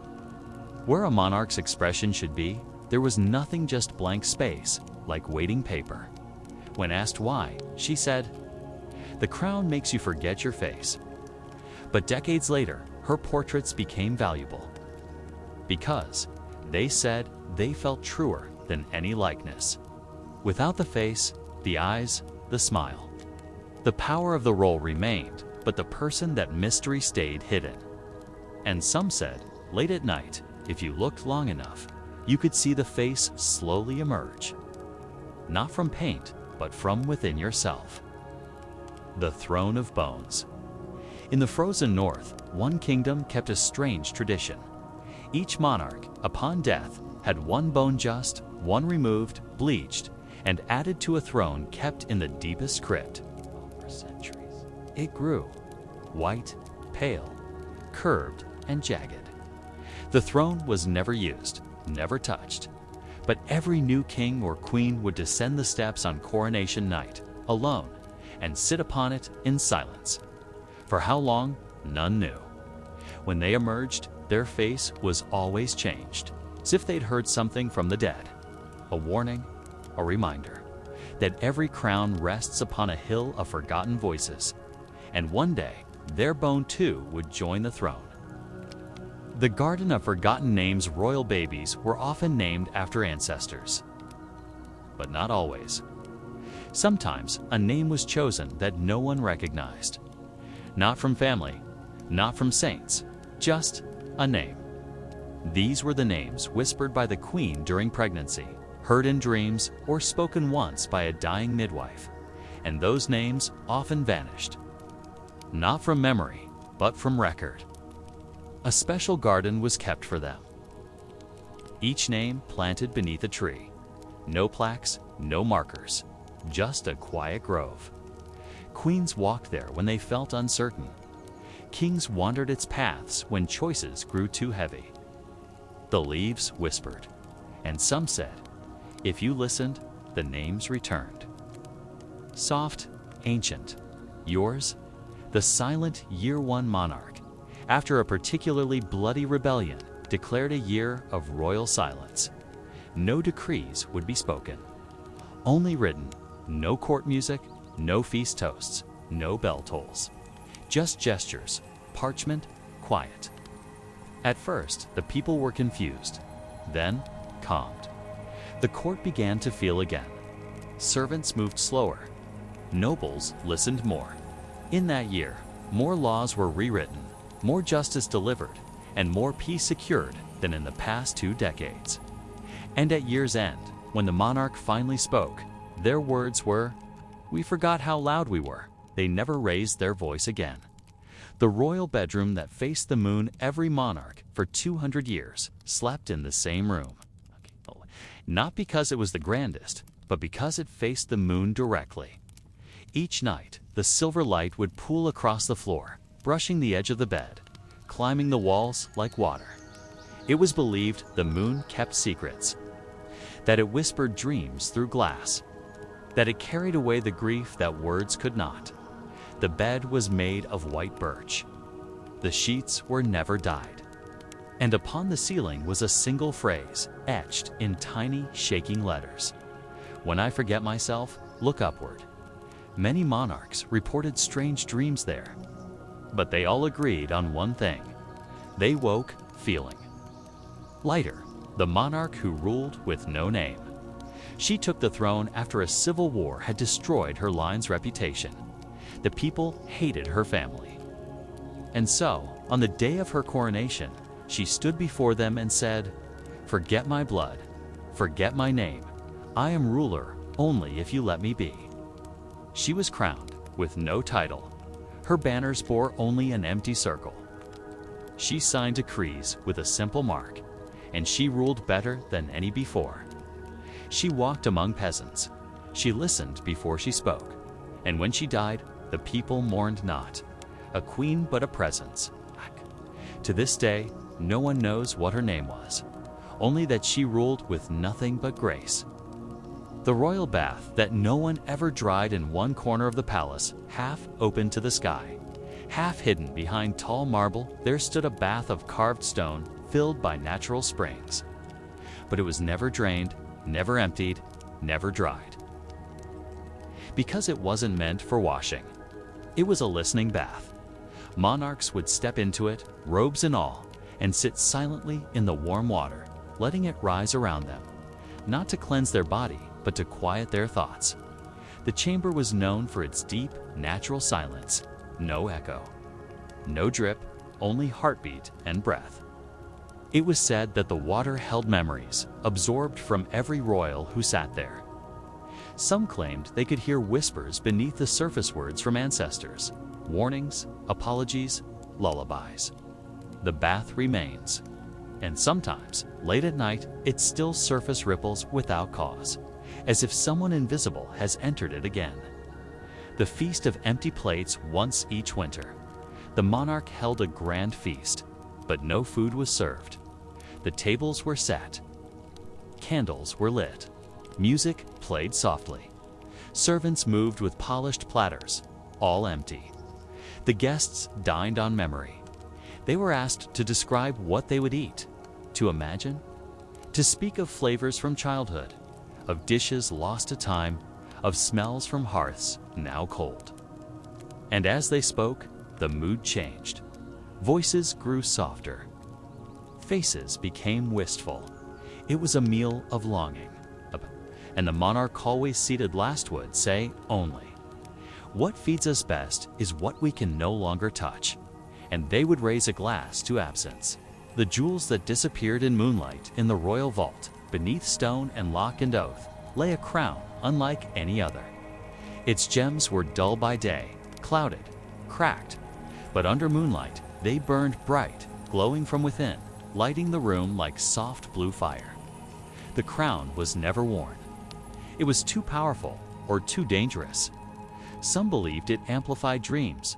Others believed it fed on guilt. Once, a monarch placed it on their head at midnight and collapsed into sleep-waking 2 days later, weeping. They refused to say what they saw. The crown was locked away again, and the key hidden in a mirror frame beneath a portrait of a queen who never smiled.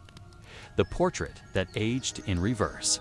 Hung in the winter wing between 2 silver sconces was a portrait of a child monarch, painted at 10 years old, crown too large, eyes wide, but over time it changed.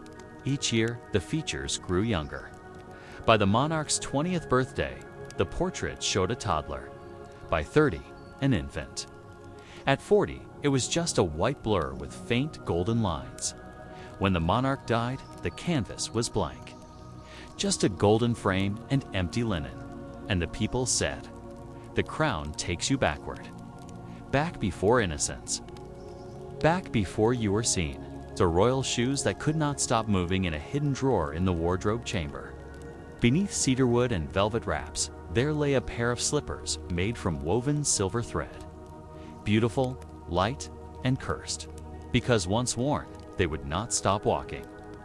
The wearer would feel appulgental at first, then stronger toward unknown places in the palace. Forgotten wings, burned rooms, chapel crypts. One princess wore them for play and was found 3 hours later, weeping in a secret stairwell.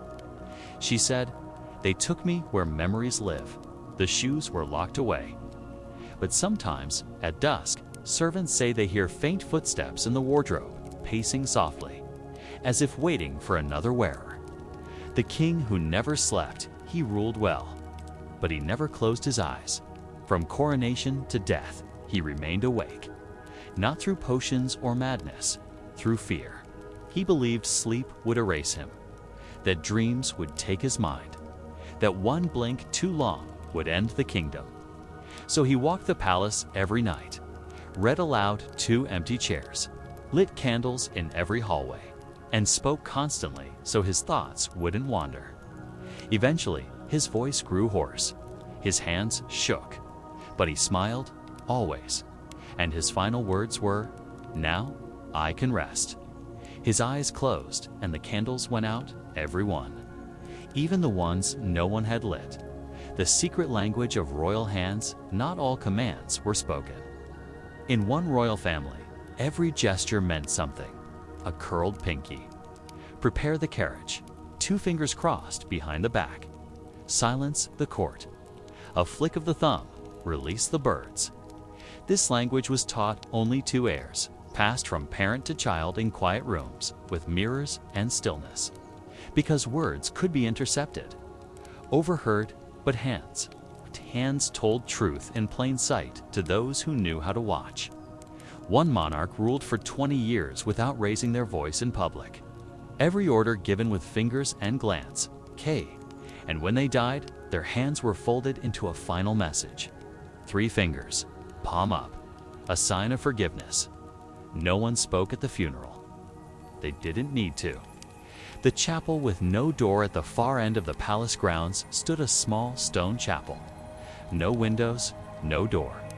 Just a stone wall with a faint engraving of a sleeping eye. Yet each morning, incense drifted from its roof. Each evening, a candle burned inside. Some said the chapel existed inside Time Knot, beside it. That those who truly needed it would find an opening, not a physical one. A moment, a pause in grief, a second of stillness, and they would step through not with feet, but with memory. And when they returned, if they returned, their burden was lighter, and their eyes quieter. The crown that made you forget it was meant to protect, forged by alchemists, blessed by hermits, inlaid with lapis and tear-shaped pearls. Its magic was simple. Forget what harms you. When worn, it erased pain, erased betrayal, erased heartbreak. It was worn by queens who had lost sons, by kings betrayed by siblings. And it worked. Their smiles returned, their sleep deepened. But slowly, too slowly, it also erased other things. Laughter, love, names. Until one day, Monarch removed it and asked, "Where did I go?" The crown was locked away and the key melted. Because forgetting may bring peace, but it leaves you empty. The queen who was buried standing, she had ruled through famine and flood. She had signed treaties in blood and broken others in song. Her hands were strong, her eyes sharp, but she was tired. Before her death, she asked to be buried upright, not lying down, not in rest, standing facing north. When asked why, she simply said, "So they know I never bowed." And so they built a hollow column of stone deep in the crypt. Her crown placed firmly on her skull, eyes open, feet together. And they say, on the coldest nights, when war is near, a chill rises through the palace floor. Not wind, not ghost, just posture. The night of 100 veils, it was a celebration, but not one of joy. On the anniversary of a brutal betrayal, the royal household gathered for a banquet where no one showed their face. Every guest masked. Even the king wore a covering of black lace, and the queen's veil was white and covered her hands. No names were spoken, only glances, only gestures. The night passed like a dream music, echoing without applause. Wine sipped in silence. At midnight, a bell tolled. Everyone removed their veils, and all wept. Not out of sadness, but recognition. They had seen something truer in one another's mystery than they ever had in truth. The tradition was never repeated, but the veils remain, locked in a box of cedar and regret. The throne room beneath the lake, it was not part of any official palace, not in maps, not in plans, but it existed. Beneath a silver lake in the mountains, carved into stone, lit by glowing moss and a ceiling that dripped slowly like tears. The throne there was made of coral. The walls carved with the names of monarchs who had failed, not those remembered, but those lost. And just once a queen vanished from court during a summer of drought. She returned 4 days later, different, calmer, wiser, and she forbade anyone to search the mountain lake. Because some thrones are not meant to rule from, they're meant to teach. The Empress of Crows, she was born during a great sickness. All around her, cities fell, fields burned, and yet she thrived. When crowned, a crow landed on her shoulder during the ceremony.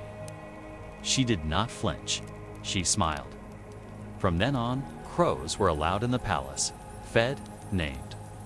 They nested in the rafters of the chapel, perched on the throne rail, and the Empress listened. She said, "They know things we've forgotten." Her court scoffed. But she ruled longer than any before her. When she died, no bell was rung. Only crows called, hundreds of them, circling the palace for 3 days. After the 3rd day, they vanished, never returned, and the kingdom entered its most peaceful century. The room of 10,000 candles, it was hidden. Only the monarch knew of it. A stone chamber, windowless, where 10,000 candles burned. Always. Each flame represented a life taken under royal command war. Justice, necessity, or accident. The monarch was required to enter once a year, and to sit in silence among the heat and flickering shadows and count. Not aloud, not in tally, but in guilt. Some came out weeping, some emerged shaken. One king tried to extinguish the candles. They would not go out, not until he did. The chamber still exists. And though no monarch has sat within 4 centuries, the light never dims. The Queen of Ink, she wrote constantly. Not laws, not letters, just words. Pages and pages of strange phrases, dream fragments, imagined voices. She said the ink spoke to her, that when it dried, it whispered the truth about the world. Her hands were always black-stained, her sheets hung with parchment, walls covered in script. And though much of it made no sense to her scribes, hidden among the words were predictions. A fire that had not yet come, a marriage not yet made, a betrayal still breathing. She died with ink on her fingertips. She didn't write to change the future, she wrote to survive it. The hidden heir in the attic, the court believed the royal line ended with a childless queen. But in truth, her child had lived. Hidden in an attic of the old summer palace, raised by a mute nurse, taught in secret. He knew of his birthright, but he never claimed it. He watched the court from slits in the ceiling, listened to council meetings through floorboards, and he learned something strange. Power listens best when it believes it is alone. He wrote notes, slipped messages beneath doors, changed decisions with whispers and ink. By the time he was 20, the court unknowingly obeyed him more than the crown. And when he died, never named, never seen, they found his attic filled with court records, maps, and letters never sent. But every page bore the same signature. The palace that was dreamed it existed nowhere. No stone, no gate. But it was real. Every monarch, at some point in their life, dreamed the same palace. Always the same. Tall glass towers. Endless libraries. A fountain that flowed upward. Each room brought a memory long forgotten childhood sent. The warmth of a lost sibling. A regret once buried. And in the final room, a mirror. But it never showed the face, only the crown. One queen said, "It showed me the crown I wanted, not the one I wore." Another never spoke again after the dream. They say when the last crown falls, the dreamed palace will appear. In sunlight, on a morning where no one wakes. And all who ruled will walk its halls together, at peace.